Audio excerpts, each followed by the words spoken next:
Étonné d'avoir passé une si bonne soirée, je rentrai chez moi. On n'est jamais déçu quand on parle de la mort. Je dormis d'un sommeil de survivant. Vers 9 heures du matin, comme je prenais une deuxième tasse de café, on sonna. À l'interphone, j'entendis la voix d'un inconnu. « Ma voiture est en panne, pourrais-je utiliser votre téléphone ?»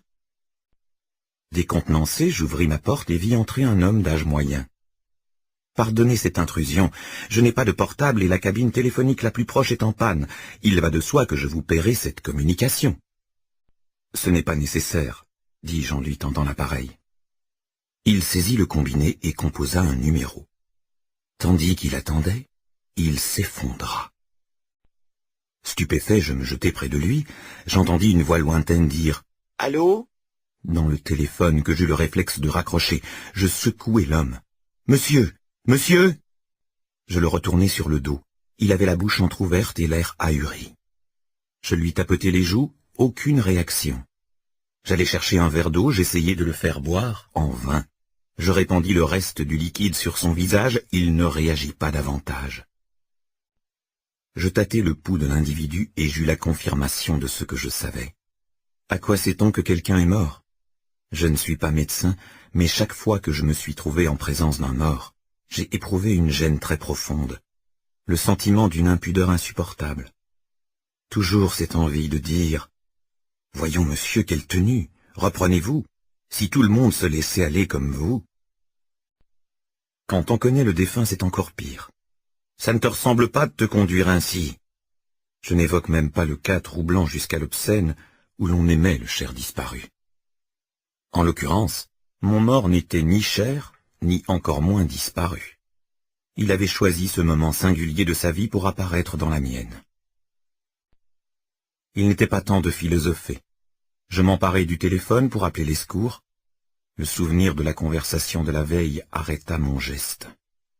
Quelle coïncidence, pensai-je. Allais-je suivre le conseil de mon interlocuteur de la veille? N'était-ce pas l'un de ces provocateurs mondains qui disent des énormités pour épater la galerie? J'aurais aimé appeler les secours. J'étais là, seul avec ce cadavre inconnu, cet inconnu au carré, car même votre voisin de palier, dont vous entendez les querelles domestiques depuis 20 ans, devient un étranger dès qu'il traverse le Styx. En pareil cas, on aimerait avoir quelqu'un à côté de soi, ne serait-ce que pour le prendre à témoin. Vous avez vu ce qui m'arrive? Ce mot de témoin me plongea dans la perplexité. Personne ne pourrait témoigner de ma mésaventure. Hier, l'interlocuteur m'avait parlé de décès lors de réception, mais ce n'était pas ce qui s'était produit. Il n'y avait autour de moi aucun tiers qui attesterait de mon innocence. J'étais le coupable idéal. Je n'allais quand même pas m'installer dans cet état d'esprit. Raison de plus pour appeler les secours. Il fallait me laver de cette peur absurde que la conversation d'un amateur de paradoxes m'avait inoculée. Je tendis la main vers le téléphone. Qui avais-je vu effectuer ce geste pour la dernière fois? Le mort. Cette pensée ne me rendit pas superstitieux, mais me remit en mémoire que l'individu avait composé un numéro et qu'on avait décroché. Si j'appelais qui que ce fût, j'effaçais à jamais mon unique possibilité de pousser la touche recomposition pour savoir à qui il téléphonait. Il n'y avait pas grand mystère. C'était son garagiste qu'il avait dû appeler. Or, il avait composé le numéro de tête. Connaît-on par cœur les coordonnées de son garage? Ce n'était pas impossible, même si c'était loin d'être mon cas. Par ailleurs, en réexaminant mon souvenir, il m'avait semblé que la voix qui avait dit « Allô ?» au bout du fil était celle d'une femme. Une femme peut-elle diriger un garage? Je m'en voulus de cette réflexion machiste. Oui, une femme garagiste, pourquoi pas? Il était également pensable qu'il ait téléphoné à son épouse pour avoir le numéro du garage.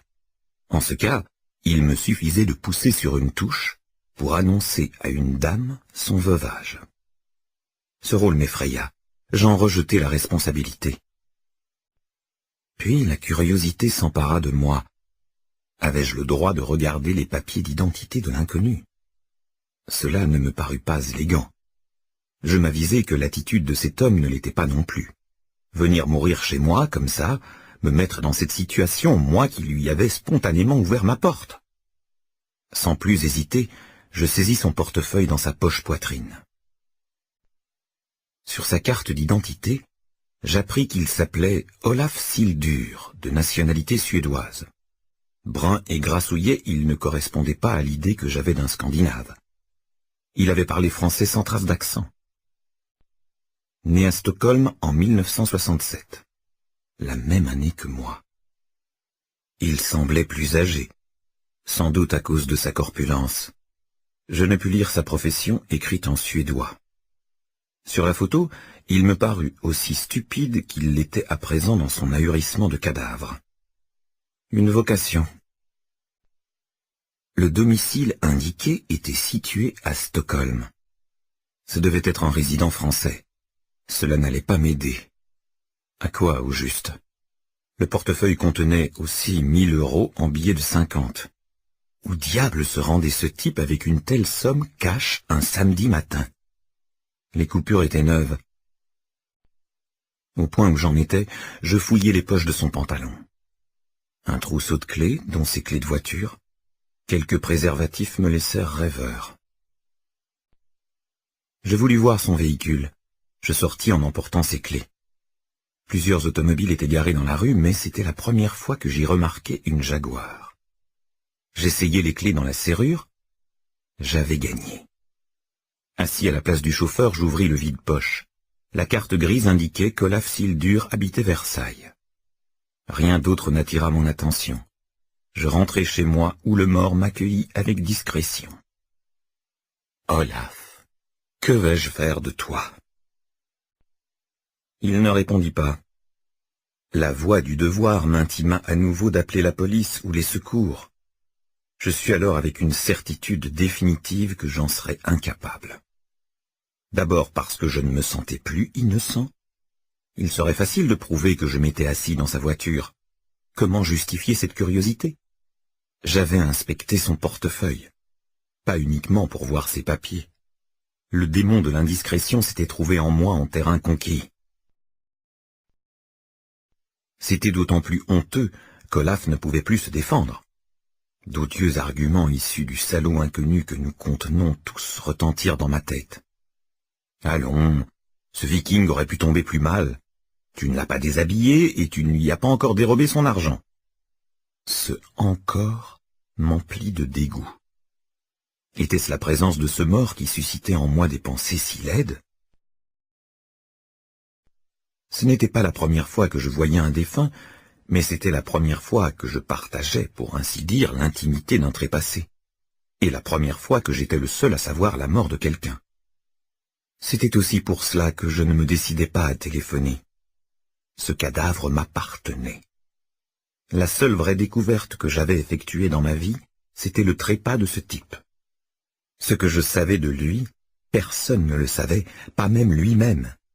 À supposer qu'il ait su ce qui lui arrivait, à présent, il ne savait plus rien. Allais-je répandre cette trouvaille? J'en avais de moins en moins envie. Depuis que j'avais apprivoisé la peur qu'il m'inspirait, j'appréciais de plus en plus la compagnie de celui qui n'était déjà plus un inconnu. Je repensais à l'un des propos de l'invité de la veille. Passé 25 ans, toute rencontre était une répétition. Ce n'était pas juste. J'allais sur mes 39 ans, et Olaf Sildur ne me rappelait aucune autre personne. Mon premier mouvement avait été de juger son attitude inconvenante. On a toujours tort de rester sur un a priori. Son air ébahi me devenait sympathique. Sa façon de s'introduire chez moi, puis de s'y abandonner, m'émouvait. Un ricanement intérieur m'avertit que, tôt ou tard, la cohabitation avec le Scandinave perdrait de son charme. Il allait sentir, puer, gonfler, et ce ne serait qu'un début. Ce mois de juillet caniculaire n'arrangerait rien. Comme dans les romans policiers se posait la question capitale, que faire du corps? Mon cerveau fonctionnait à l'identique de celui d'un coupable. Poussé dans ses retranchements, il devenait ingénieux. La métaphysique me suggéra qu'hormis ma qualité de vivant, je ne différais pas tant d'Olaf. Un jour, je le rattraperai au pays des Maccabées. Je lui taperai sur l'épaule en le traitant de farceur. Quel coup tu m'as fait! À part un fleuve mythologique, rien de sérieux ne nous séparait. Cette rêverie se métamorphosa en une réalité qui me parut énorme. Si je lui enlevais ses papiers et le laissais ici un certain temps, ce cadavre passerait pour le mien. C'était un Européen de mon âge, je l'ai dit, aux cheveux bruns. Je vérifiai sur sa carte d'identité. 1,81 m, comme moi. Il devait peser 15 kilos de plus que moi, mais si on le découvrait à l'état de squelette, cela ne se verrait pas. Olaf présenterait la sveltesse universelle des morts après le banquet des petits verres. Or, vu mon genre d'existence, on ne s'apercevrait de mon trépas que dans longtemps. Je secouai la tête pour chasser cette idée absurde. C'est une pathologie intime. Dès qu'une hypothèse délirante traverse mon esprit, au lieu d'en rire, il faut que je la considère avec sérieux. On croirait que mon cerveau ne différencie pas le possible du désirable. Et quand je dis le possible, je suis indulgent. Qu'attendais-je pour suivre le conseil du convive de la veille? Ce ne pouvait être que le destin qui me l'avait envoyé. Il fallait donc appeler un taxi et foncer aux urgences avec cet inconnu qui avait eu un malaise. Le décès serait constaté à l'hôpital. Quand bien même une enquête repérerait mes empreintes dans sa voiture, ce ne serait pas grave. Je dirais la vérité, qui était bizarre, un peu moche, mais pas répréhensible. J'alléguerais que perdre les pédales n'avait rien d'incroyable quand l'homme de la rue entrait chez vous pour s'y effondrer. Un tel argument mettrait tout le monde de mon côté. J'étais résolu. C'est alors que retentit la sonnerie du téléphone. Il me sembla n'avoir jamais rien entendu d'aussi terrifiant. C'était comme si cette sonnerie prouvait ma culpabilité. Ce bruit familier, synonyme de tracas quotidien ou d'agréable bavardage, n'avait plus rien de commun avec ses significations. Je commençais à paniquer. Que cette sirène lancinante cesse. Au comble de l'angoisse, je pensais que c'était peut-être la personne qu'Olaf avait appelée. Elle avait vu s'afficher le numéro et voulait identifier son correspondant. Raison de plus pour ne pas décrocher. Je me félicitai de ne pas avoir de répondeur. Cela s'arrêta enfin. Tremblant, je m'allongeai sur le canapé. La sonnerie du téléphone reprit. Je saisis l'appareil et le collai à ma tempe comme pour me suicider. D'une voix étranglée, je murmurai la formule d'usage. « Monsieur Bordave » entendis-je. « Lui-même. »« Monsieur Brunech à l'appareil, votre caviste. » Que me racontait-il? Il se donnait du monsieur à lui-même. C'était un provincial. Je ne comprends pas. Rappelez-vous, le salon des saveurs. Je ne répondis rien. Il se lança alors dans des souvenirs soi-disant communs dont ma mémoire n'avait pas gardé trace. J'étais, affirmait-il, un bon client. Au dernier salon des saveurs de la Porte de Champéret, 6 mois plus tôt, je lui avais acheté une caisse de Gevrey-Chambertin 2003. Il concevait que je l'ai oublié lui, mais il était certain que je me rappelais ce vin. Rien de ce qu'il disait ne me ressemblait. Je flairais une arnaque à la carte bancaire. « Comment vous ai-je payé » demandai-je. « Cash, vous payez toujours cash. » De mieux en mieux. Je payais cash des vins qui devaient coûter un pont, et je faisais cela souvent. Je déclarai que je n'étais pas le Bordave dont il parlait.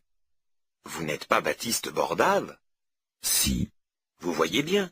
C'est un homonyme, alors. C'est vous qui m'avez donné ce numéro de téléphone. » J'avais l'impression de m'enliser dans des sables mouvants qui auraient eu l'aspect du cirage noir. J'aurais voulu lui demander mon signalement, mais je n'osais pas. Avec ce cadavre à mes pieds, je me sentais trop suspect pour attirer l'attention par une question aussi saugrenue. « Pardonnez-moi, je dois aller à une réunion de famille, » improvisai-je. Il comprenait très bien et s'excusa de m'avoir dérangé. Il ne raccrocha pas sans avoir précisé qu'il avait en ce moment un morceau phénoménal, que je prenne le temps d'y réfléchir.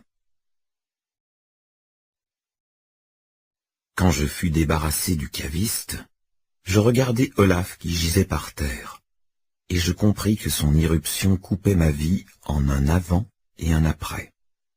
L'après viendrait à son heure, l'avant me préoccupa. Qui étais-je? Personne ne pourrait répondre à cette question trop vague. Même en me la posant par le biais le plus modeste, je ne trouvais rien. Par exemple, je me demandais ce que j'avais prévu pour ce samedi matin. À quoi aurais-je passé mon temps si un Scandinave n'était pas venu mourir dans mon salon? J'étais incapable de le dire, ni d'avoir un souvenir qui me suggère une piste. En général, que faisais-je le samedi matin? Je l'ignorais. Puis, cela ne m'intéressait pas. Après tout, il n'était pas impossible que j'aie été ce personnage qui achetait les meilleures Bourgognes avec des valises de billets de banque. Ça ou autre chose. Le caviste avait parlé de la porte de Champéret. Je savais que cet endroit existait. Je ne me rappelais pas y être jamais allé. Retient-on ce genre de détails? La lassitude me frappa à nouveau. Ce qui ne m'intéresse pas n'est pas moi. Baptiste Bordave ne m'intéressait pas. Olaf Sildur suscitait, lui, toute mon attention. Y a-t-il un avantage à être mort? La réponse d'Olaf eût été passionnante, mais, bizarrement, c'est à moi que je posais cette question. Y a-t-il un avantage à passer pour mort? Sûrement. Je songeais d'abord à ces invitations que l'on brûle de refuser. Les excuses inventées sonnent toujours faux, et là vous n'avez plus aucun mensonge à faire. Au travail, personne ne peut plus vous reprocher votre absentéisme. Vos collègues, au lieu de raconter sur vous les pires choses, parlent de vous avec émotion et nostalgie, allant jusqu'à vous regretter. Vous avez désormais un motif idéal pour ne plus payer vos factures. Vos héritiers s'arracheront les cheveux avec l'immonde paperasserie. Mais comme je n'avais pas d'héritier, je n'avais pas de scrupules à cet égard. Il me parut soudain que la société avait dû s'apercevoir du dangereux plaisir de cette simulation et y parer. La banque en était, comme d'habitude, la parade. Si vous êtes mort, vous n'avez plus accès à votre compte. Votre carte bleue ne fonctionne plus, plus de retrait ni d'intérêt. Voici qui avait dû en dissuader plusieurs de jouer au cadavre. Je décidai de ne pas me résigner. N'est-il pas humiliant de constater que pour des sujets aussi cruciaux, c'était encore l'argent qui commandait? Mon Suédois avait 1000 € dans son portefeuille. J'avais plus sur mon compte bancaire, mais pas au point que la comparaison fût insoutenable. Par ailleurs, ma voiture devait valoir 10 fois moins que la sienne. Et puis avais-je le choix? Mon centre de gravité avait déjà quitté Baptiste pour Olaf. Je ne me rappelais même pas ce que je faisais avant.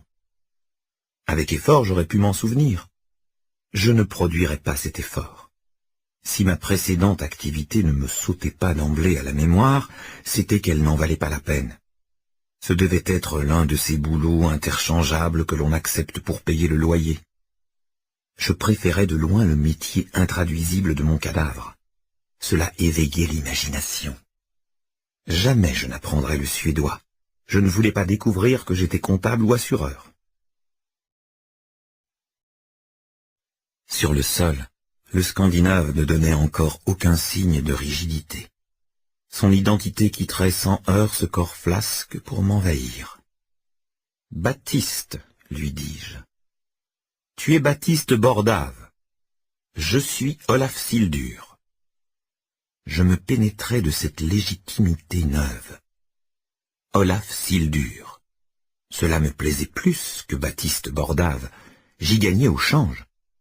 Sur les autres tableaux serais-je gagnant? Cette incertitude m'excitait. Dans une banale valise, j'entassai quelques vêtements, puis je fouillai le mort.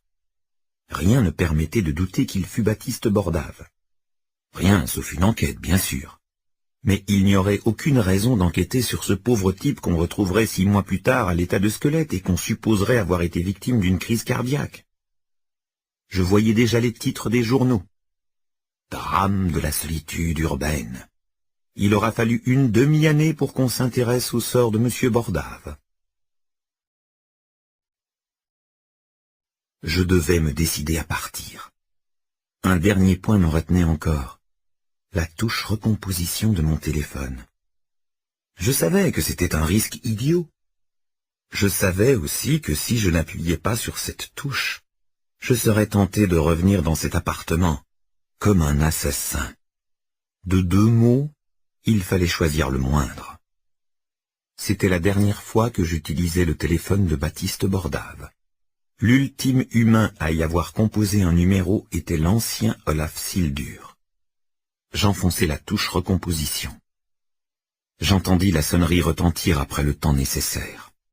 Mon cœur battait à rompre veines et artères. Et si j'allais mourir moi aussi? Mourir de la même façon que celui dont j'usurpais l'identité? Non, il ne fallait pas. Ne serait-ce que par politesse envers les enquêteurs qui n'y comprendraient rien. Un coup, 2 coups, 3. J'avais du mal à respirer. 4, 5.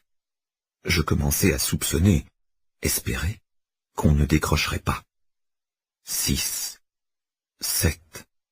Un répondeur allait-il s'enclencher? 8, 9. Que préférais-je? Que quelqu'un d'essoufflé réponde? 10, 11. Je devenais inconvenant. Je raccrochais et soufflais, rassuré et déçu. En quittant définitivement l'appartement, je m'aperçus que ma mémoire avait retenu la musique des 10 notes que la touche recomposition avait provoquées. Les 10 notes du numéro inconnu. Cela ne me permettrait pas de retrouver le numéro, mais c'était une piste dont je gardais l'empreinte. Je m'assis au volant de la Jaguar et éteignis le portable de Baptiste Bordave. Il eût été plus prudent de ne pas l'emporter. Mais sait-on jamais ce que l'avenir réserve? Et puis, ce portable ne servirait à me pister qu'en cas d'enquête, et il n'y avait aucune raison de redouter un tel émoi quand ma disparition serait constatée, dans très longtemps, sans aucun doute. J'allumai le contact et constatai avec satisfaction que la précédente incarnation d'Olaf avait fait le plein. Il me plaisait ce type. Je commençai à rouler et m'émerveillais déjà de cette fluidité du véhicule quand je freinai à bloc. À 50 mètres de l'appartement, la cabine téléphonique du quartier. Sans garer la voiture, je courus vérifier qu'elle fonctionnait. Aucun problème. Je remontai dans la Jaguar au comble de la perplexité. Pourquoi le mort m'avait-il menti? Comme je me dirigeais vers l'ouest, je réfléchis. Le Suédois n'avait peut-être pas remarqué la cabine téléphonique. Bizarre, elle était bien visible. Ou alors, il ne possédait pas de carte de téléphone. Je profitai d'un feu rouge pour fouiller dans son portefeuille et trouver une carte encore valable. Cela ne signifiait rien. Il avait pu oublier qu'il en possédait une. Je m'efforçai de chasser de ma tête ce souci idiot. N'était-il pas formidable d'être un homme neuf? Chaque fois que je pouvais prendre un peu de vitesse, je m'en apercevais mieux. Ce matin, je n'étais qu'un obscur Français sans destin. À la faveur d'un miracle, je me réincarnais brusquement en Scandinave mystérieux. Riche, semblait-il, et, je freinis des 4 fers, cette voiture roulait parfaitement. Que m'avait-il raconté? Autant l'omission de la cabine téléphonique pouvait être une distraction, autant le coup de la panne relevait du mensonge éhonté. Fallait-il que je sois perturbé pour n'y avoir pas songé plus tôt? Je ne connais rien à la mécanique. Est-ce concevable? Un véhicule qui tombe en panne et qui, une demi-heure plus tard, roule sans aucun problème? Il avait bien employé le mot « panne ». Mon esprit lui chercha des excuses et donc les trouva. Le Suédois avait pu exagérer afin de légitimer son intrusion chez moi. Peut-être n'était-il que ce genre de maniaque qui s'angoisse si sa carrosserie chérie produit un bruit bizarre. Il n'aurait pas osé me dire « Pardonnez-moi, ma voiture fait un drôle de bourdonnement, puis-je me servir de votre téléphone ?»